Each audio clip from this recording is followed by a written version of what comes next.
All right, I'd like to call the meeting to order. Can we start with the Pledge of Allegiance? Everybody got a flag? I do here. Someplace? I don't. There's a flag. Warren's got one.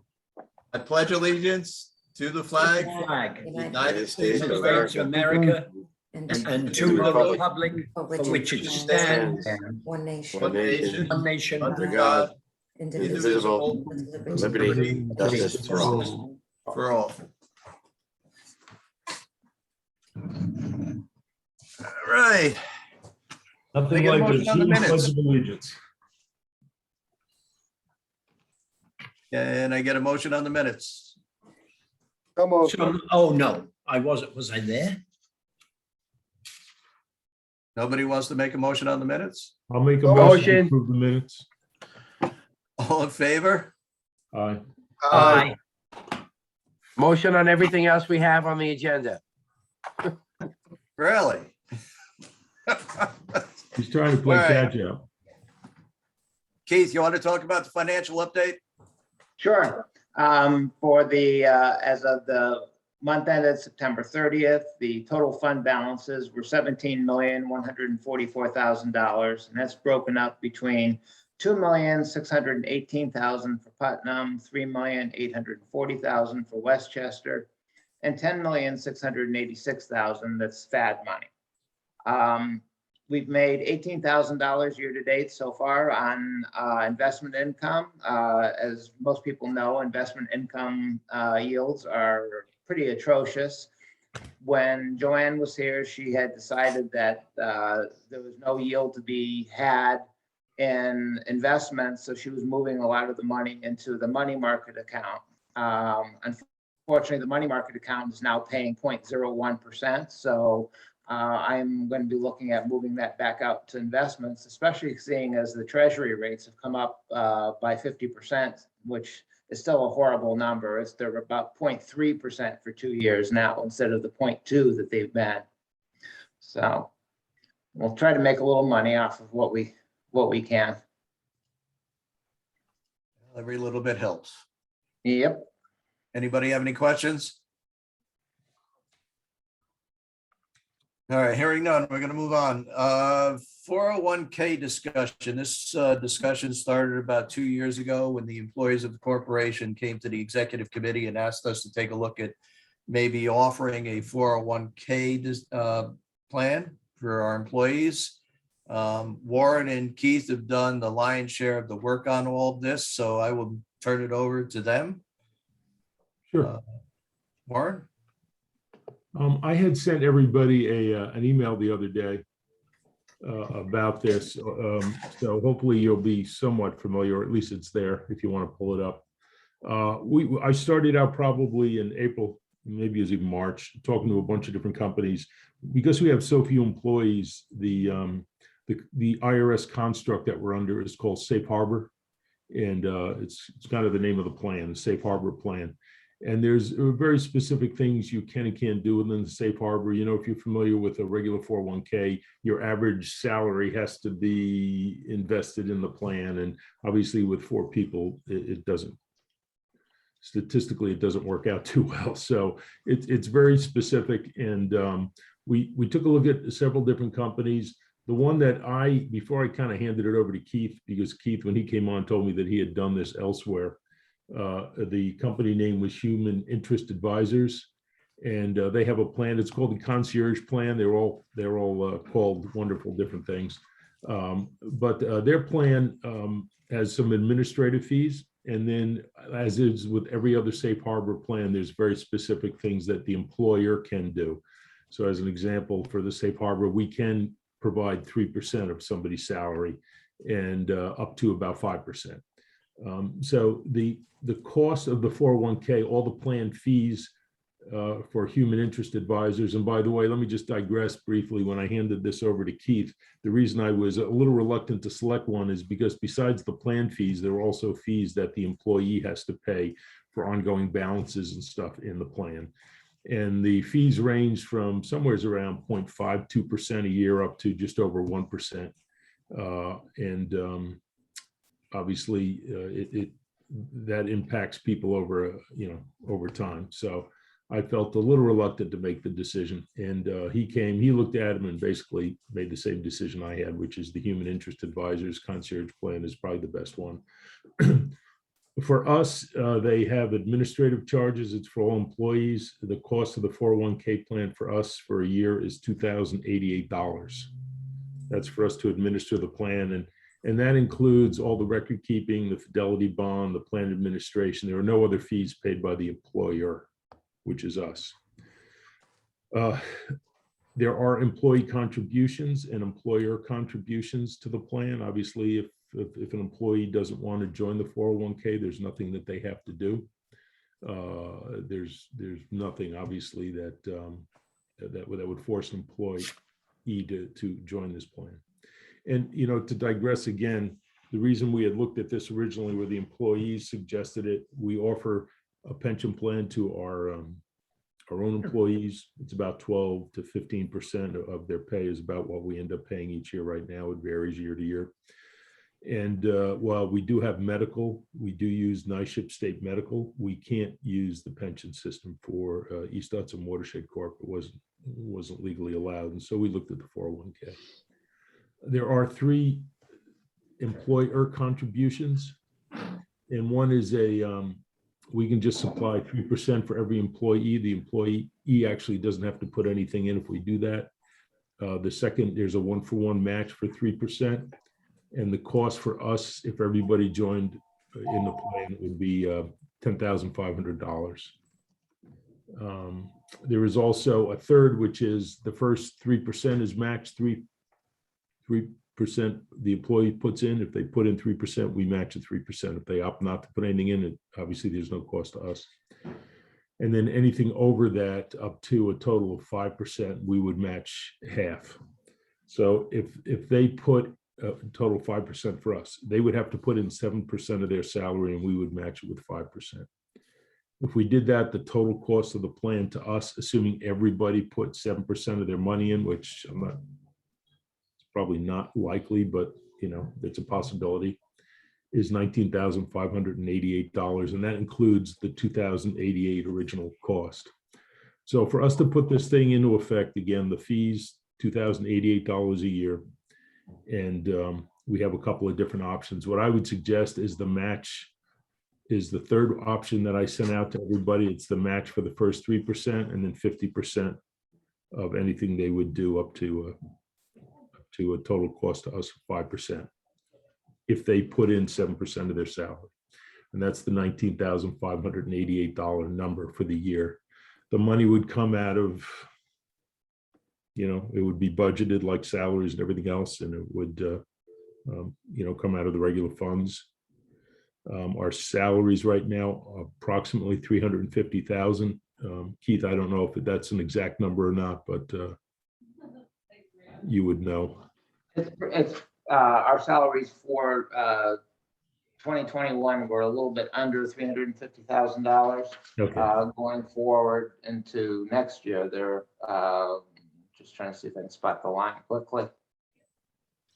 So that's how the $19,588 is based on salary, obviously the percentage of salary. Yeah, I don't have the salary broken up right in front of me. The total. Okay, so it's in the range of 350,000. Yeah. Okay, so it was something I think the employees are interested in. A couple of us had talked a couple of years ago about it, and we thought it was a great idea. I knew nothing about 401ks. I'm not an expert at all at this point either. But what we were hoping is that the board, as in total, would agree that this was something that we wanted to offer the employees, and would agree that that option where we match the first one-for-one, we match the first 3%, and then we match 50% of that up to a maximum of 5% for us. Does anybody have questions on it? Anybody have concerns, anything? Chris, is this legal for us to do? According to our attorneys. Okay, that's what I was asking. That's why. I Matter of said- fact, Chris drew up this resolution that's. Oh, on the okay. screen right now. Okay, I thought Warren had done it. I'm now reassured. No. No. That was a Christine- joke, Warren. Well, it didn't have to be a joke. You could have been sincere about it, but now that I know you're telling me it's a joke, I'm somewhat upset. Christine's been involved in this for some time. She reviewed it, and Okay, again, safe harbor. When you start saying, can it be 4%? Can it be 6%? Can it be? No, it's safe harbor plan. They're all the same. It's on the back end how they the funds that they allow you to put the stuff in, their management fees, whether they act as fiduciary and whether they are, fidelity bond and all the other stuff. That's what makes them really different. And Keith, Peter, you're it's a, familiar. I think these were the Vanguard, a lot of the Vanguard funds and stuff. Yes, human interest uses the Vanguard. and Peter, this is a form of compensation, and you would enter into a contract, a service contract with the provider to provide the management services that they provide. I believe that the way their system works is it's fully vested immediately, so it's portable under the rules of the plan. good. And Vanguard is a very cheap plan. Well, most of their stuff is exceptionally cheap. Well, on top of that is the record keeping and everything else, and they charge, I believe it's 0.52% for everything. That's what their cost. That's what the cost for the employee for the balance is yearly. That's It's not the close, record it's keeping, the 0.57. $2,088 is record keeping. Let me just say, Warren and Keith, thank you for all the work on this. I'll make a motion to approve the resolution wait. as submitted. Ed, Christine, you want to jump in?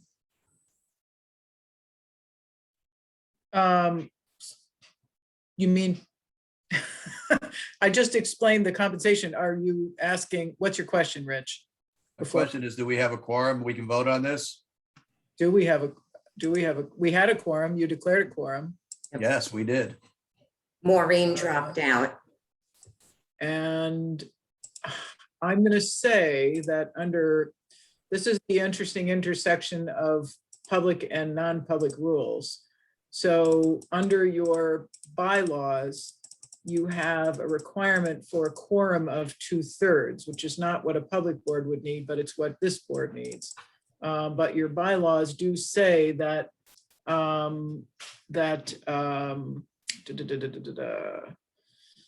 the director's president duly called and held meeting at which a quorum is initially present may continue to do business notwithstanding loss of a quorum due to withdrawal of director from the meeting. But of course, we need a majority of the entire board to take an action, which we always do. So Linda, the question is, did we have a full quorum when a quorum was declared? Yes, we did. So technically you can proceed as long as you have a majority of the whole board approve the action. Excellent. Ed, would you like to make a motion? Make a motion to approve the resolution for the 401k plan as submitted. Second, I'll second if nobody else wants to, or Richard. second, All in favor? Aye. Aye. Aye. Thank you. Any opposed? And just because of that issue, could we just make sure that could you take a quick roll call, Linda, so that we make sure that we have the correct number of approvals? Sure. Thank you. Good idea, Christine. thank you, Christine, for making a terribly painful meeting even more painful. I'm so sorry. Don't shoot the Marion. messenger. All right, Mary Ann Carr, Aye. Rich Franzetti for Ken Schmidt, Aye,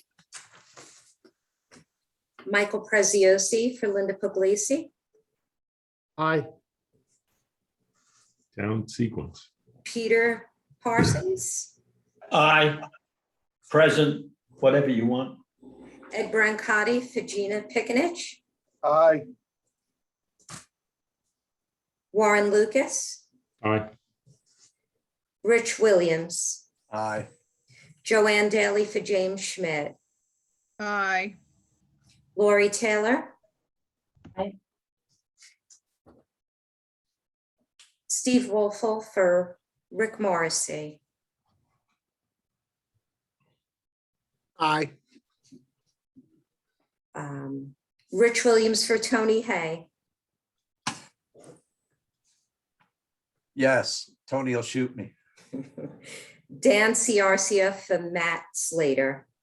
Aye. That's a total of 12. Got it. Rich, I just want to be there when you tell Tony. Thanks. It would still pass with 11, I just want to say.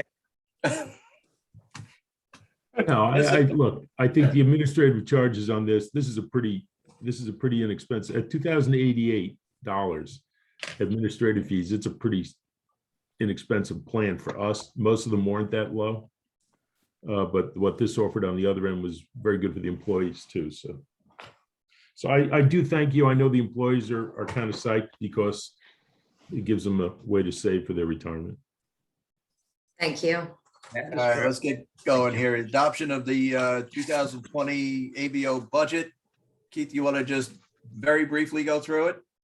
Yeah, there's not, I'm it's sorry. very important that we get the 401k approved because I have the 401k in the budget that's presented. So that's the one note. The personnel line does include the 401k in there as proposed.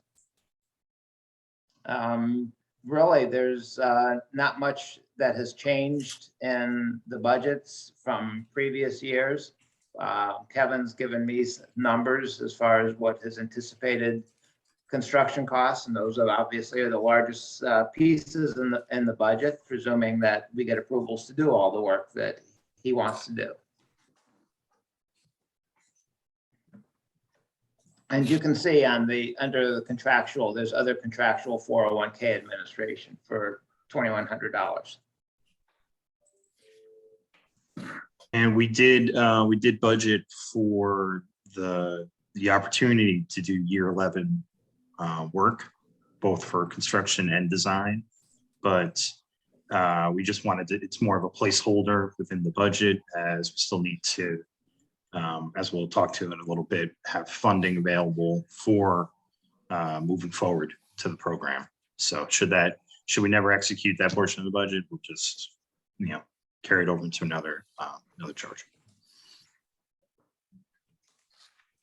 I get a motion on acceptance of the budget for 2022. I'll make the So motion. moved. We have a second? You got a so moved, I'll second it. I don't know who said so moved. I did. Do we have a second? Peter made, I'll second. All in favor? Aye. Aye. Okay, I just wanted Linda, the resolution that we did, the personnel policy. Okay, so that covers the personnel policy, the Yep. amendment to it as well? Okay, Hereby adopts the amendment to the personnel policy, inserting a new section 20. okay, So Well done. thank you. yeah, it's in the resolution. Great, thank you. All right, Kevin.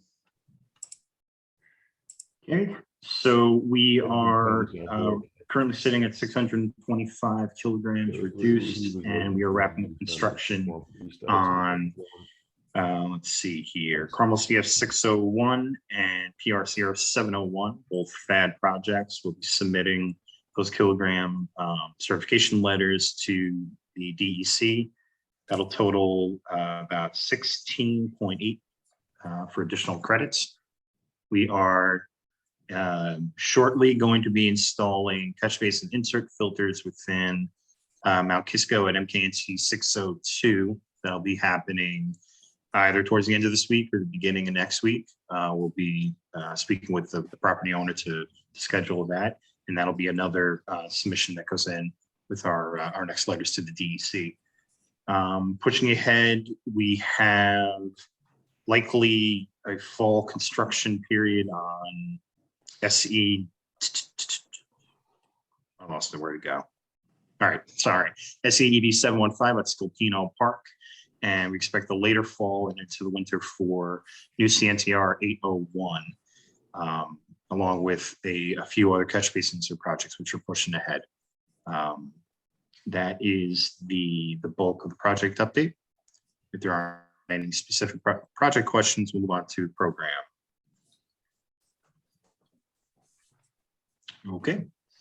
Questions? Within the program, we still have a good bulk of projects as we're wrapping out year 10, and our projected kilogram total from the last 10 years still far exceeds the 920 required for reduction. But what we still are waiting for, of course, is going to be clear written direction and requirements from the DEC in order to be planning ahead for any years 11 through 15. And with that, we'll probably have to come a determination from them that we can, much like in first 5 years, just carry over our credits. I don't expect that to be any kind of issue. By that, I mean, anything, if we exceed the 920, it could count towards the next cycle. That shouldn't be an issue. The DEC just wants to see the training continue to move and for us to keep doing our projects. But, until we have clear direction from them, we will just continue working on the year 10 projects, the first 10-year projects, and move forward.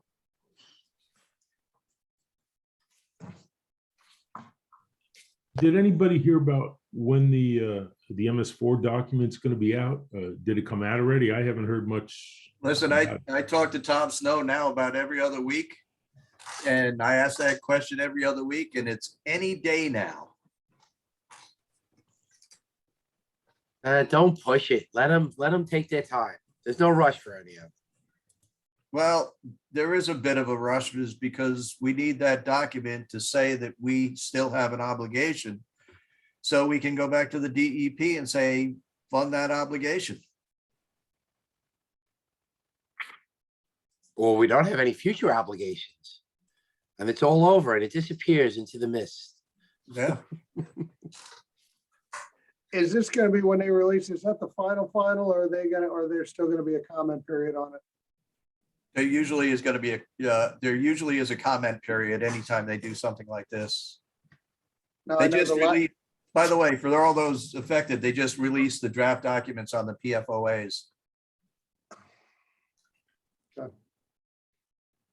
No, I just couldn't remember, Rich, right? Remember, because they had put a draft out on the new permit and then got a whole bunch of comments, and I think they pulled it back, and now and they've been back reworking it. So I wasn't sure if they felt like they were at a point where, we're ready to issue a final, or it's no, this is the proposed the draft proposal with a 30 or 45-day comment period. That's all. Okay. Yeah.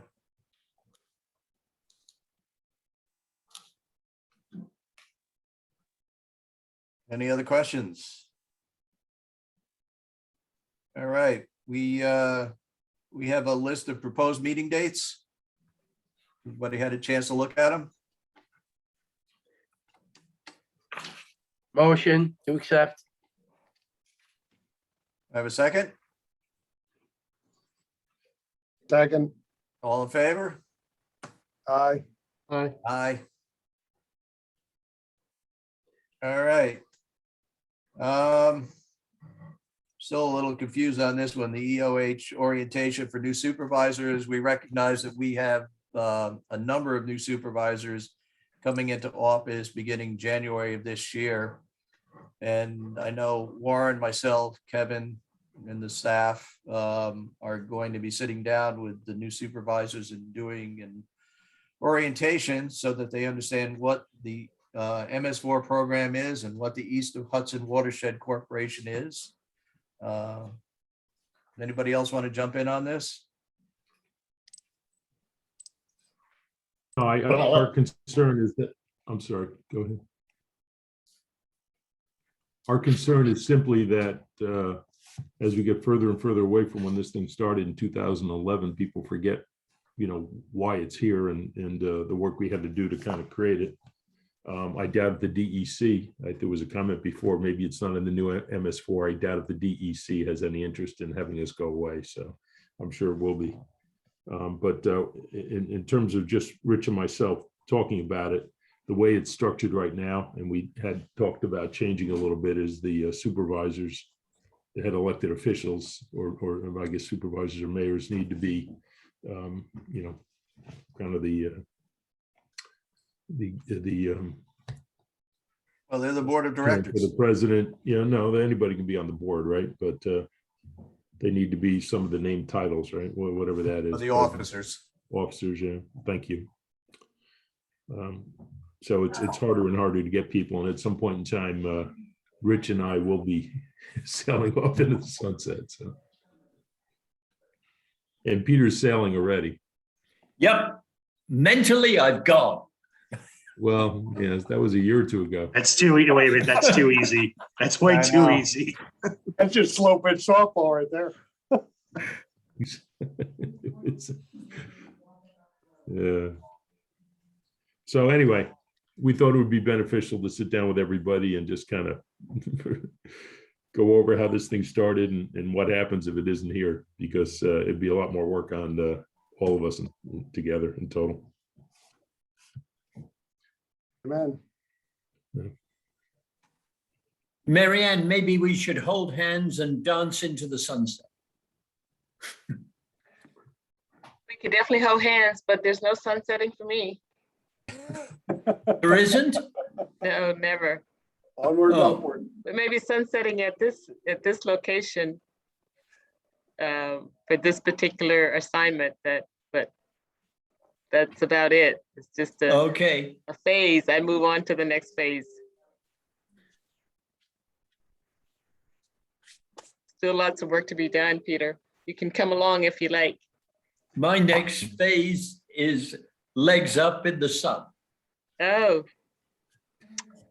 Well, that's your choosing, then have at it. Enjoy every moment of it.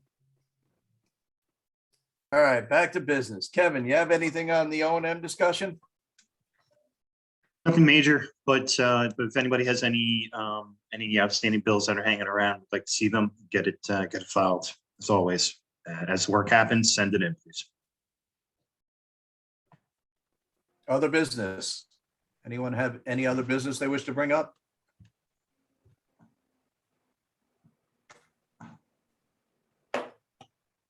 All right, hearing none, I'll take a motion to adjourn. So moved. We have a second. I'll All in second. favor? Aye. Bye. Aye. Thank you all for coming. Thank you. Thank you. Everybody. Take care, Good everyone. to see you. Bye. Well, thank you, Linda, for cobbling this together. Oh, yeah. You're welcome. Thank you.